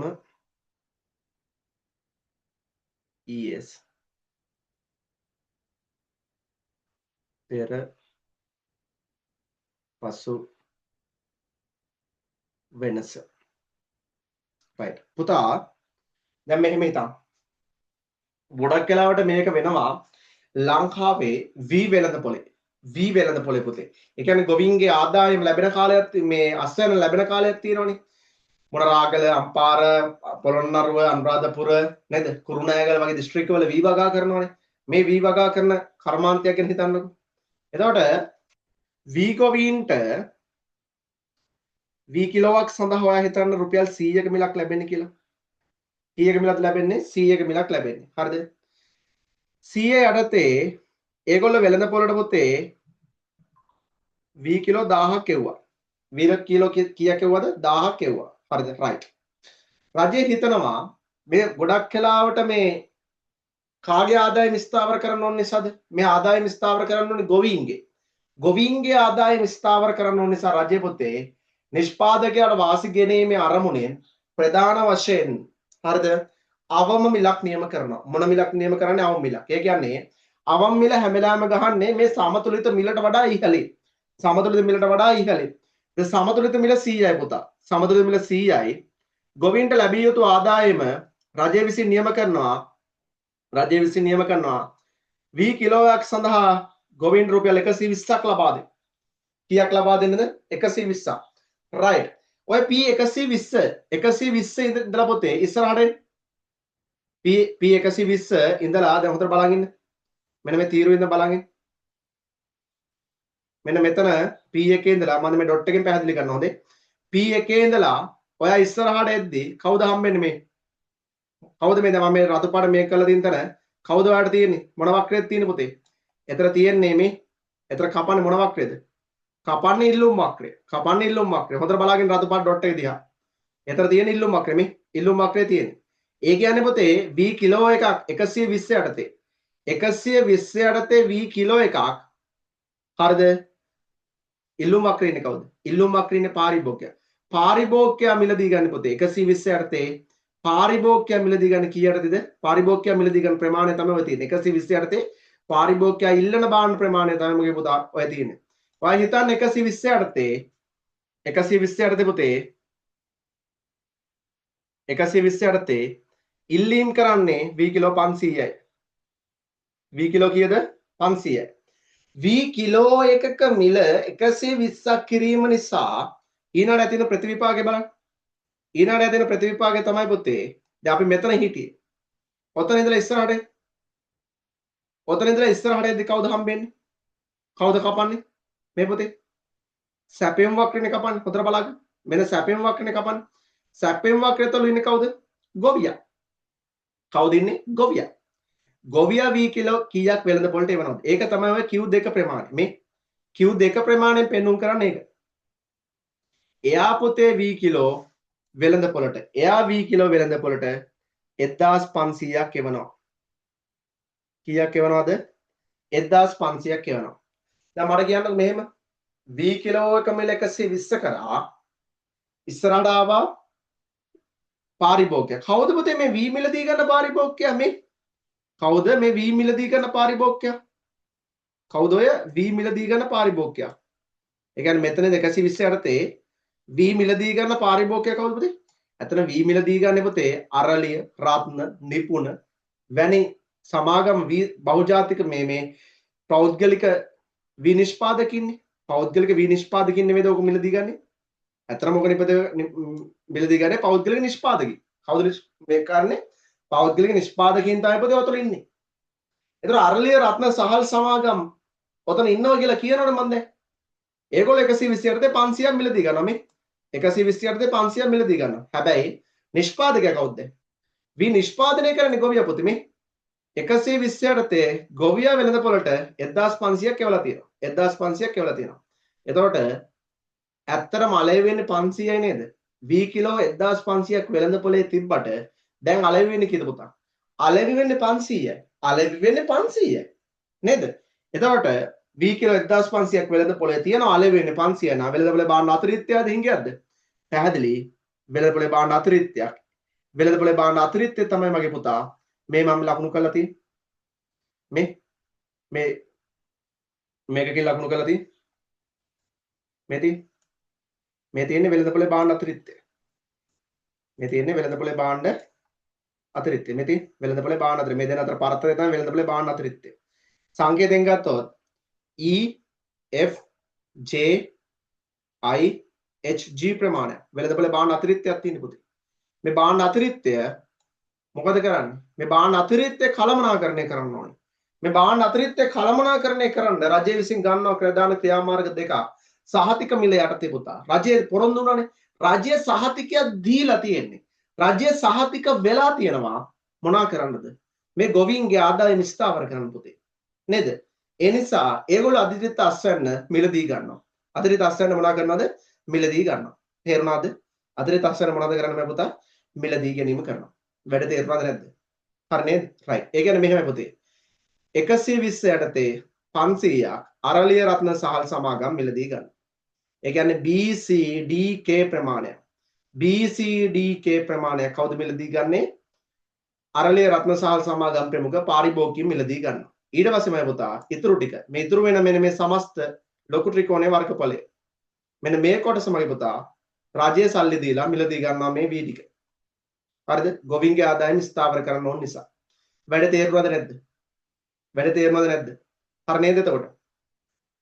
එතකොට අය අතිරික්ත අස්වැන්න ගොඩ ගහගෙන ඒගොල්ලෝ ගබඩා කරනවා පුතේ. රාජ්‍යය ගෙනල්ලා V ගබඩා මණ්ඩලය තියෙනවානේ. V මණ්ඩලේ ගබඩා කරනවා. V මණ්ඩලේ ගබඩා කරලා යම්කිසි කාලයක් එනවා ලංකාවේ සහල් වෙළඳ පොළ තුලදී සහල් අඩුයි පුතේ. සහල් අඩු වෙද්දි භාණ්ඩයේ මිල වැඩි වෙනවා. සහල් අඩු කාලේට රජය මොකද කරන්නේ? අර අතිරික්ත අස්වැන්න මගේ පුතා අතිරික්ත අස්වැන්න අන්න වෙළඳ පොළට එවනවා. එතකොට වෙළඳ පොළේ පාරිභෝගිකයත් ආරක්ෂා වෙනවා. පාරිභෝගිකයත් ආරක්ෂා වෙනවා. වැඩ තේරුණාද නැද්ද? රයිට්.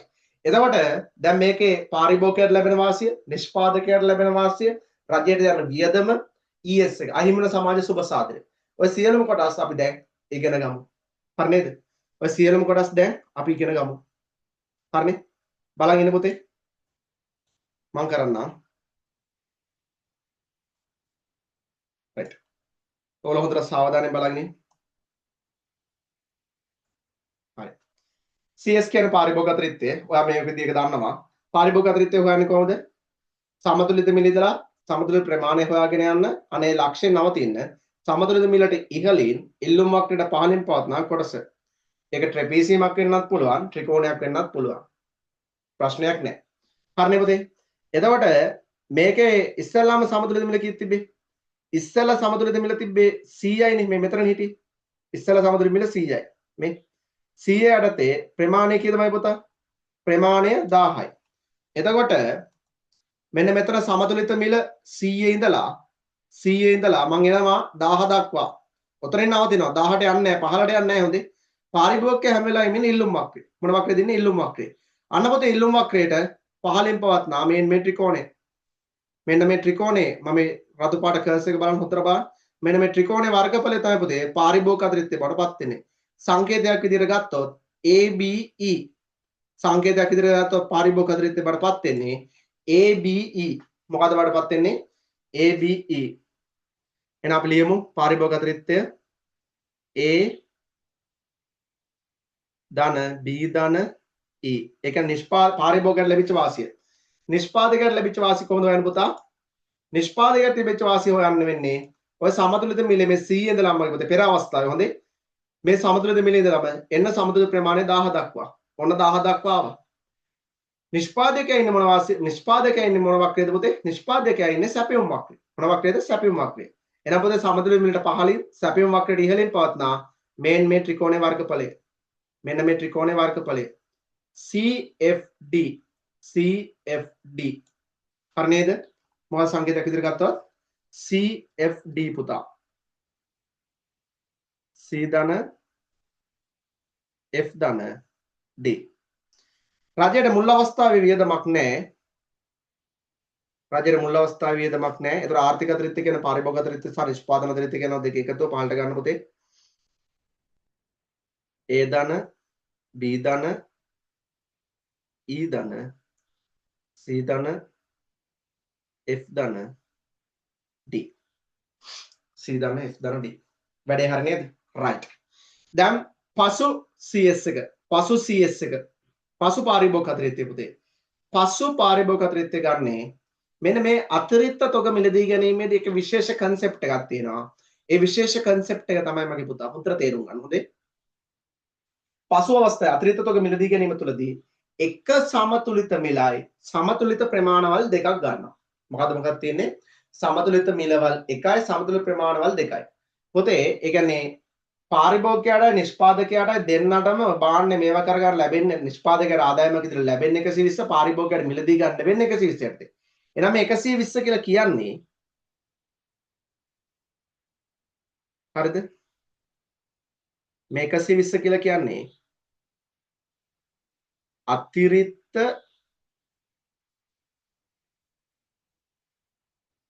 තොග මිලදී ගැනීම යටතේ අතිරික්ත තොග මිලදී ගැනීම යටතේ පාරිභෝගිකයා සහ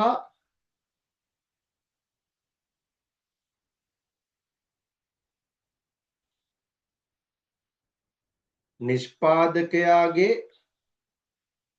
කියන දෙන්නගේම සමතුලිත මිල. දෙන්නගේම සමතුලිත මිල තමයි උතේ ඔතන තියෙන්නේ. හරිද? right.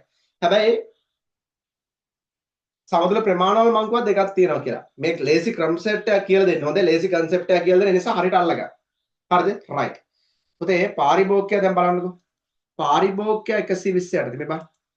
පාරිභෝගිකයා මිලදී ගන්නේ 120 යටතේ 1500යිනේ. මේ තුන්වෙනි පාඩම් පොතේ වෙළඳපොළ රජ්‍ය මැදිහත් වන ඕනම අවස්ථාවක් තියෙන උපරිම මිල, අවම මිල, ඌණ පූර තොග ගෙවීම, අතිරික්ත තොග මිලදී ගැනීම, බදු සහනාධාර. ඔය කියනවා කොටස් 6ටම පොතේ පොදු එකක් කියලා දෙන්නම්. හරිද? රජය මැදිහත් වුණාට පස්සේ හැම වෙලාවෙම වෙළඳපොලේ අලෙවි වෙන භාණ්ඩ ප්‍රමාණය ඇත්තටම වෙළඳපොළ තුලදී තියෙන භාණ්ඩ ප්‍රමාණය නෙවෙයි කීයද? අලෙවි වෙන භාණ්ඩ ප්‍රමාණය සමතුලිත ප්‍රමාණය විදිහට ගන්න. හරිද? දැන් කීයද? 120 යටතේ පාරිභෝගිකයා මිලදී ගන්නේ කීයද? 500යි. කීයද මිලදී ගන්නේ? 500යි. එනවා 500 කියන්නේ මොකද්ද පුතේ? මේ 500 කියලා කියන්නේ පාරිභෝගිකයාගේ සමතුලිත ප්‍රමාණය. මේ Q1 මේක පාරිභෝගිකයාගේ සමතුලිත ප්‍රමාණය. පාරිභෝගිකයාගේ සමතුලිත ප්‍රමාණය. හැබැයි නිෂ්පාදකයේ සමතුලිත ප්‍රමාණය වෙන්නේ මොකද්ද? නිෂ්පාදකයේ සමතුලිත ප්‍රමාණය වෙන්නේ පොතේ 1500ම.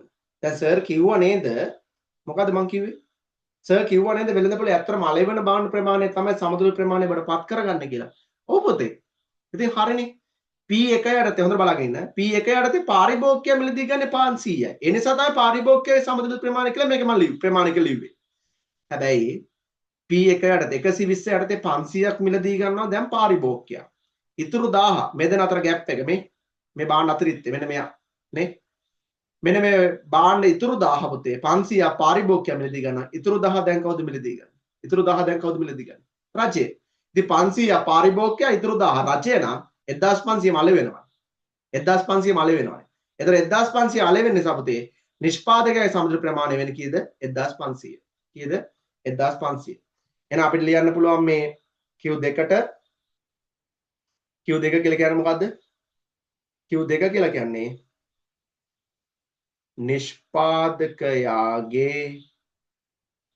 නිෂ්පාදකයාගේ සමතුලිත ප්‍රමාණය. නිෂ්පාදකයාගේ සමතුලිත ප්‍රමාණය. වැඩේ තේරුණාද නැද්ද පුතේ? ඔන්න ඔය විදියට ලේසි ක්‍රම අල්ලගන්න. පට්ට ලේසි පුතේ එතකොට. හරිනේ? දැන් right. දැන් පාරිභෝගික අතිරික්තය මගේ පුතාට මම හොයන්න කියලා දීලා තියෙනවා. කොහොමද හොයන්න තියෙන්නේ? 120 යටතේ පාරිභෝගිකයා බවටපත් වෙන්නේ වී වෙළඳපොළදී අරලිය රත්න සහල් සමාගම්ම කට්ටිය. අනේ P1 යටතේ ආව ඉස්සරහට පාරිභෝගිකයා සමතුලිත ප්‍රමාණය බවටපත් උනේ 500. ඒගොල්ලෝ 500 නේ මිලදී ගත්තේ. පහළට ගියේ නෑ. 120 ගානේ ආවා මෙතනින් නැවතුණා. මෙතනින් නැවතුණා. 500යිනේ. ඉල්ලුම් වක්‍රයට පහළින්. අන්න ඉල්ලුම් වක්‍රයට උඩට යන්න. අන්න ඉල්ලුම් වක්‍රයට පහළින්. පවත්නා කොටස විතරයි. ඉල්ලුම් වක්‍රයට පහළින් පවත්නා කොටස කියලා කියන්නේ පුතේ මෙන්න මේ A කියන කොටස විතරයි නේද? දැන් පාරිභෝගික අතිරික්තය මොනවද වෙලාද? A විතරයි පුතේ. දැන් මේ අතිරික්ත තොග මිලදී ගැනීමේදී ඇත්තරම පාරිභෝගිකයන්ට ලැබෙන වාසිය මොනවා වෙලාද? අඩු වෙලානේ පුතේ. ඉස්සලා පාරිභෝගිකයට ලැබිච්ච වාසිය A B E ප්‍රමාණයක් තිබ්බා. දැන් තියෙන්නේ A විතරයි. අඩු වෙලා නේද? අඩු වෙලා තියෙන මොන ප්‍රමාණයකින්ද? අඩු වෙලා තියෙන්නේ පුතේ B සහ E ප්‍රමාණයකින්. B සහ E ප්‍රමාණයකින් අඩු වෙලා අහිමි වෙලා. ඒ නිසා අපි ඍණ දානවා. අපි මොකක්ද දාන්නේ? ඍණ දානවා. මේ බලන්න. ඉස්සලා පාරිභෝගික අතිරික්තය පෙර අවස්ථාවේ පාරිභෝගික අතිරික්තය පුතේ A B E මෙන්න මේ කොටස ගොඩක් තිබ්බා. මෙන්න මේ කට්ටිය කොටස හිටියා. A B E තුන් දෙනාම හිටියා. හැබැයි දැන් පාරිභෝගික අතිරික්තය ඉන්නේ A විතරයිනේ පුතේ. මේ ට්‍රැපීසියම් එක වර්ගඵලය B සහ E කියනවා කොටස් දෙක. මේ B සහ E කියනවා කොටස් දෙක මොනවා වෙලාද? B සහ E කියනවා කොටස් දෙක අයින් වෙලා ගිහිල්ලා. මොනවා වෙලා ගිහිල්ලාද? මේගොල්ලෝ අයින් වෙලා ගිහිල්ලා. වැඩ තේරුණාද? right. දැන් නිෂ්පාදන අතිරික්තේ පසු එක බලමු. නිෂ්පාදන අතිරික්තය කොහොමද ගන්නෙ? නිෂ්පාදන අතිරික්තය ගන්නේ ඔන සමතුලිත මිල 120යි වෙළඳපොළ භාණ්ඩ 1500ම. නිෂ්පාදකයා සමතුලිත ප්‍රමාණය වෙලා කිව්වේ මේ 1500ම. මොකද 500 පාරිභෝගිකයා මිලදී ගන්නවා. ඊටු 1000 රජය මිලදී ගන්නවා. ඒතර 1500 මලේ වෙනවා. මේ P 120 යටතේ ඉස්සරහට ආවා 1500යි. හරි. නිෂ්පාදකයන් ඉන්නේ මොන වක්‍රයේද? සැපයුම් වක්‍රය. ඒ කියන්නේ ගොවියා. ගොවියට ලැබෙන්න ඕන වාසිය. ගොවියා ඉන්නේ සැපයුම් වක්‍රය තුල. සැපයුම් වක්‍රයේ සමතුලිත මිලට පහළින් මේ සමතුලිත මිලට පහළින්. සමතුලිත මිලට පහළින් කියන්නේ මේකට යට වෙන්න ඕනේ. මේ 120 වඩා යටින් වෙන්න ඕනේ. හරි. සමතුලිත මිලට පහළින් සැපයුම් වක්‍රයට ඉහළින්. සැපයුම් වක්‍රය දිගේ යන්නකෝ. ඔන්න සැපයුම් වක්‍රය දිගේ ගියා. අන්න එහාට ඉහළින්. ඒ කියන්නේ මෙන්න මේ ලොකු ත්‍රිකෝණයේ වර්ගඵලය සංකේතයක් විදිහට ගත්තොත් BCD සංකේතයක් විදිහට ගමු පොතේ අපි මොනවද? B ධන C ධන D ධන BCD EFG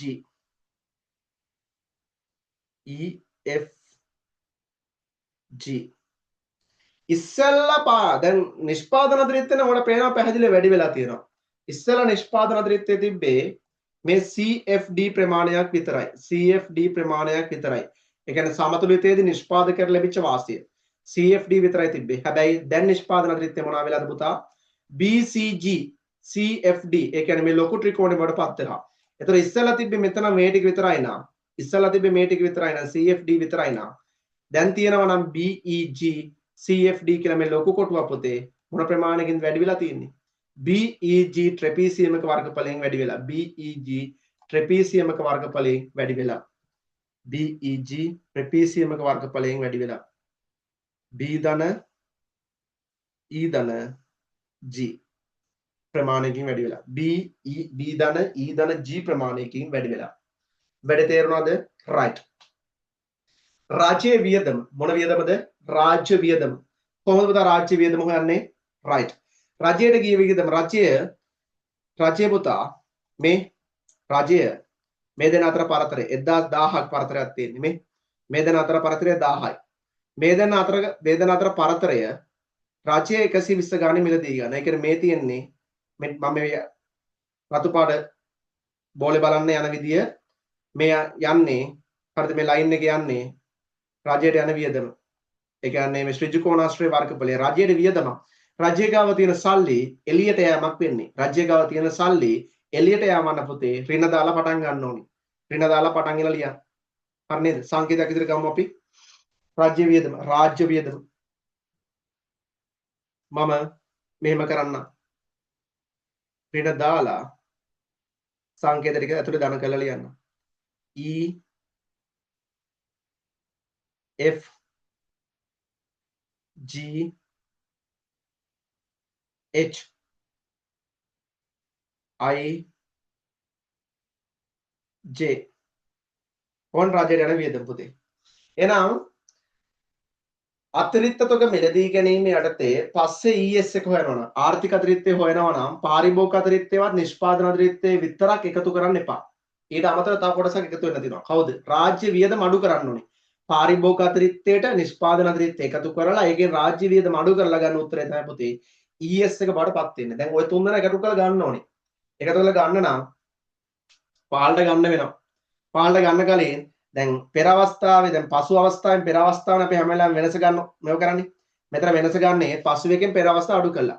ඒතර පෙර අවස්ථාවේ රාජ්‍ය වියදමක් තිබෙන්නේ නැති නිසා මම සේරම එහා පැත්තෙන් ඍණ කළා ලියන්නම්. සේරම එහා පැත්තෙන් ඍණ කළා ලියන්නම්. මේ බලන්න. ඍණ E ඍණ F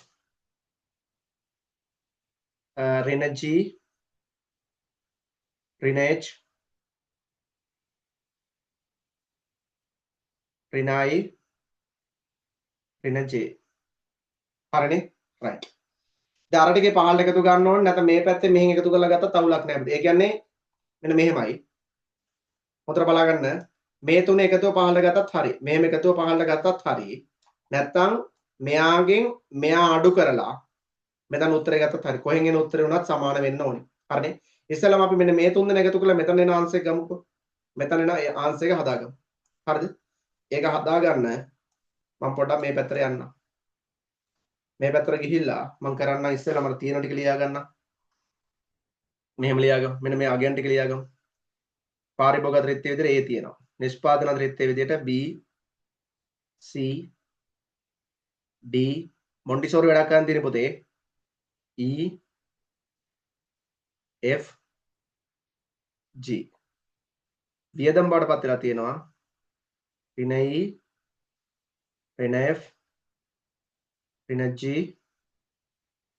ඍණ H ඍණ I ඍණ J හරිද රයිට් දැන් කපනේවා කැපිලා දාන්න පුතේ කපනේවා කපලා අයින් කළා දාන්න ධනයට ඍණේ තියෙනවද නැහැ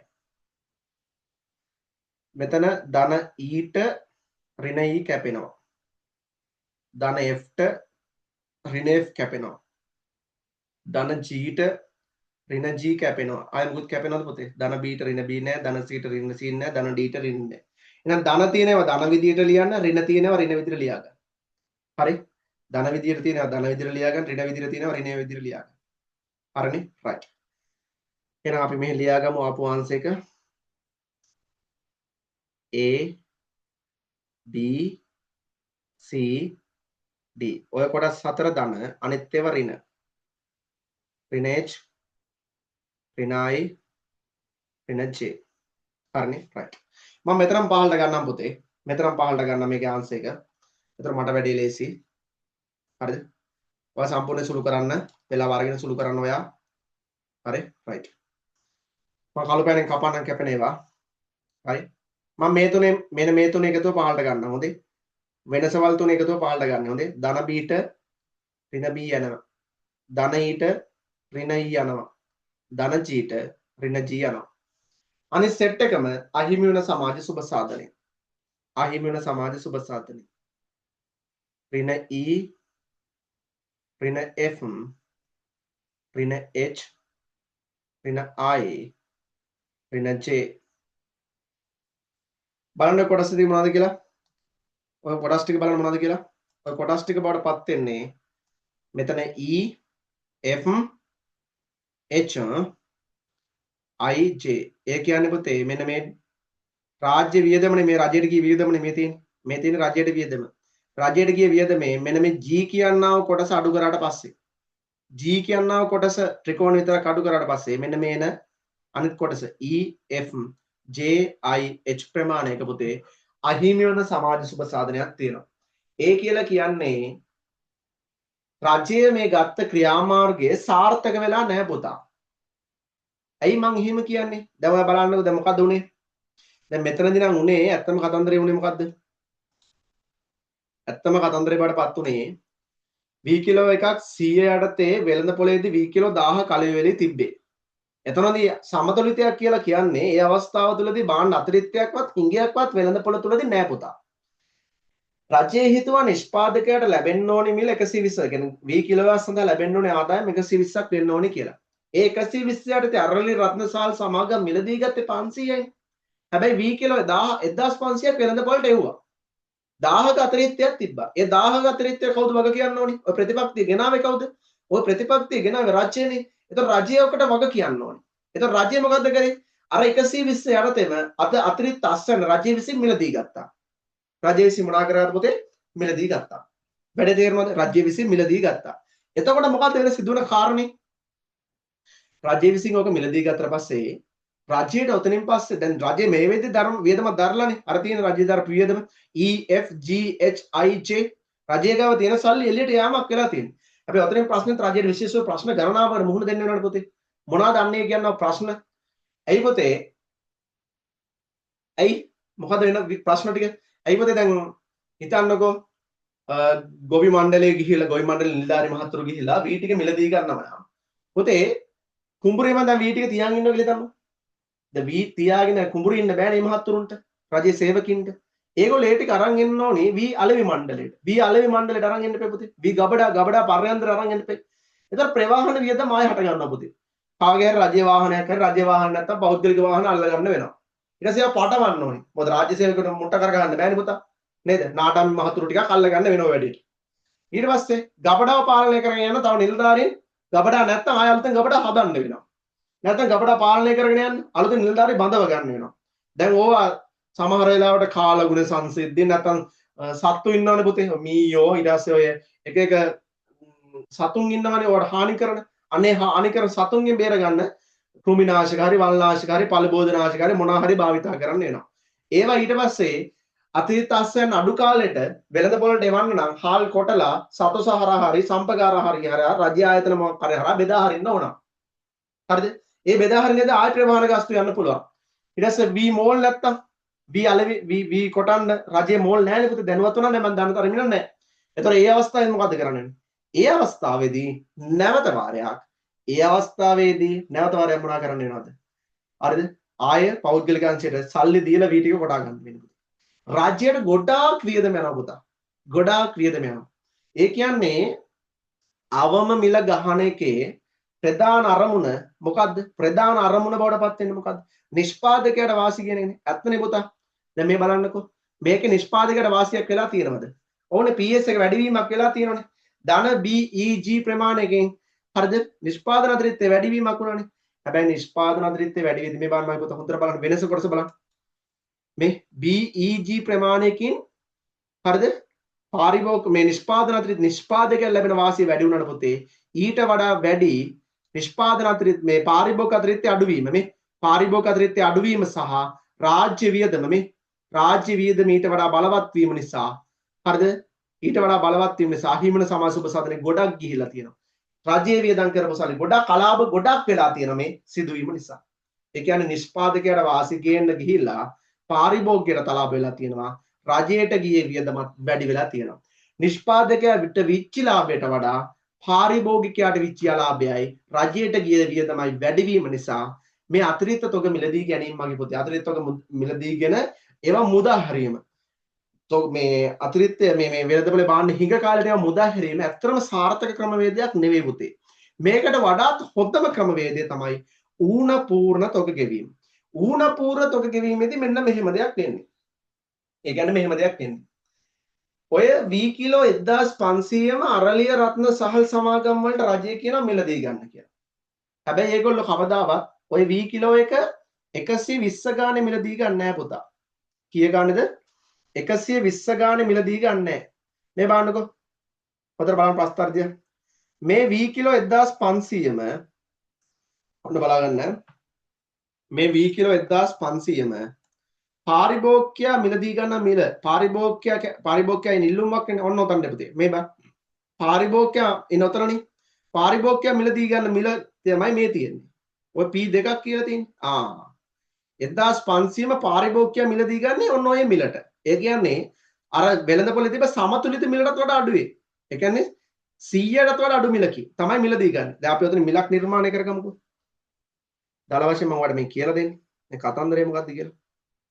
මේ ඔන්න ඔතනින් මිලක් නේ. ඔය 1500ම කාට මිලදී ගන්න කියනවද? අරලිය රත්නසාල් සමාගම වලට රජයේම කියන මිලදී ගන්න කියලා. ඇයි පුතේ? ඒගොල්ලන් ගාව මේ වෙද්දිත් පුතේ වැඩ කට්ටිය ඉන්නවනේ. දැන් රත්නසාල් සමාගම ගත්තොත් දකුණු ආසියාවේ ලොකුම වී ගබඩා කිරීමේ පර්යන්තයේ තියෙන්නේ ඩග්ලස් සිරිසේන මහත්තයා. සෝරි අරලියනේ. අරලිය සමාගමේ. හරිද? ඩග්ලස් සිරිසේන මහත්තයා ගාව තමයි තියෙන්නේ. හරිද? ඒ මේ අරලිය සමූහ ව්‍යාපාර ජාලයේ අයිතිකරු ගාව. එතන එයා ගාව මේ විදිහට ගබඩා තියෙනවා. ඒකේ සේවකයෝ 10000ක් විතර එයා කියනවා වැඩ කරනවා කියලා. එතකොට අලුත් මැෂින් ගොඩක් තියෙනවා. ඉතින් රජයට අර ප්‍රවාහන ගාස්තු, ගබඩා ගාස්තු ඒවට යන වියදම් අඩු වෙනවනේ පුතේ. ඒවට යන වියදම් නැති වෙලා යනවා. හරිද? එතකොට ඔයා හිතන්නකෝ ඩග්ලස් සිරිසේන ওই වී කිලෝ 1500 මිලදී ගත්තේ ඩග්ලස් සිරිසේන ওই වී කිලෝ සියල්ල මිලදී ගත්තේ රුපියල් 80 ගානේ. කීය ගානේද? 80 ගානේ. 80 ගානේ කීයක්ද? 1500යි. 1500ටම දුන්නා. හැබැයි නිෂ්පාදකයාට ආදායම් ලැබෙන්න ඕනේ 120 ගන්න 1500ක්. 120 ගන්න 1500 කාට ලැබෙන්න ඕනේ. එතකොට පුතා 120 ගන්න 1500ක් ලැබෙන්න ඕන උනාට ඇත්තටම නිෂ්පාදකයාට ලැබුණේ කීයද? ඇත්තටම නිෂ්පාදකයාට ලැබුණේ 80 ගන්න 1500 කියන පුතේ. ඒ දෙන අතර වියදම. ඒ දෙන අතර පරතරය බලන්න. ඒ දෙන අතර පරතරය. ඒ දෙන අතර පරතරය පුතේ මේ බලන්න.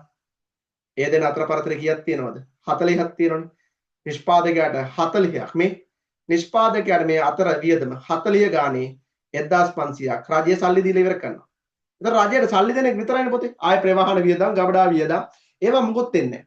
එතකොට වඩාත් සාර්ථකම ක්‍රමවේදය.